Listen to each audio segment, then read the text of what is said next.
Si mi bennu bemeton are alors me mauda nubido. La Bible, le quotidien, le verset du jour. Romains chapitre 8, le verset 37, je cite. Mais dans toutes ces choses, nous sommes plus que vainqueurs par celui qui nous a aimés. Fin de citation, glorifiez le Seigneur.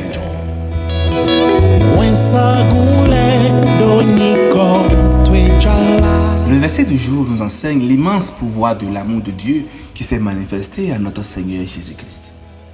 Bien-aimés, le chapitre 8 de Romains aborde des thèmes de vie, de mort, de péché, de loi et surtout de la vie dans l'esprit.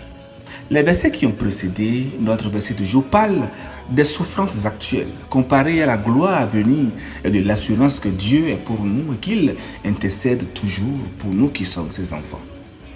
Analysons chaque partie de notre verset du jour qui dit « Mais dans toutes ces choses ».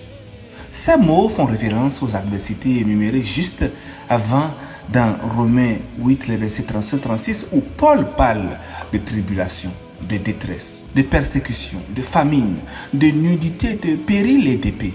Il insiste sur le fait que malgré ces épreuves, la position du croyant reste inébranlable. L'autre expression est « nous sommes plus que vainqueurs ». Le thème grec original pour plus que vainqueur est hyper niko amen, qui signifie nous remportons une victoire écrasante. Ce n'est donc pas simplement surmonter, mais c'est triompher avec une marge significative, qui indique non seulement la victoire, mais une suprématie absolue. L'autre expression qui finit le verset est par celui qui nous a aimés. Cette phrase souligne que la source de cette victoire écrasante n'est pas la force ou la vertu des croyants que nous sommes, mais l'amour de Christ pour nous. Nous savons que nous pouvons tout par celui qui nous fortifie, et celui qui nous fortifie, c'est notre Seigneur. Paul précise que c'est par Jésus, à travers son amour démontré par sa mort et sa résurrection, que les croyants que nous sommes obtenons cette position de victoire. Malgré donc les défis ou les persécutions, nous pouvons savoir que la victoire est assurée. Sachant que nous sommes plus que vainqueurs, nous sommes motivés à vivre non selon la chair, mais selon l'esprit, conformément à tout ce qui est dit dans le reste du chapitre 8. Je ne sais pas ce que vous vivez actuellement. Pour ceux qui souffrent ou qui sont découragés, ce verset est une profonde source de réconfort pour vous. Parce que très souvent, chers amis, Dieu nous donne des rêves pour notre avenir. Mais ces derniers peuvent nous sembler impossibles à réaliser. C'est là que la peur entre en jeu. Si vous êtes déterminé à ne jamais abandonner votre rêve, alors vous devez saisir votre chance. Vous devez être courageux, sachant que le courage n'est pas l'absence de peur, mais c'est ce qui nous permet de continuer à aller de l'avant malgré la peur.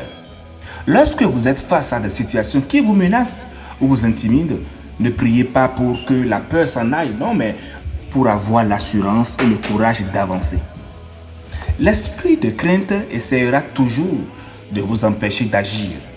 Depuis des siècles, l'ennemi utilise la peur pour essayer d'arrêter les gens. Et ce n'est pas aujourd'hui qu'il va changer de stratégie. Mais vous et moi, nous pouvons vaincre la crainte parce que nous sommes plus que vainqueurs par celui qui nous aime. J'aimerais donc vous encourager à être déterminés à surmonter la peur lorsqu'elle vous envahit. Restez ferme aujourd'hui, faites confiance à Dieu, soyez persuadés qu'il est toujours avec vous.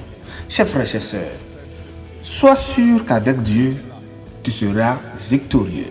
Méditez sur tout cela et passez une belle journée dans la grâce du Seigneur. Alléluia.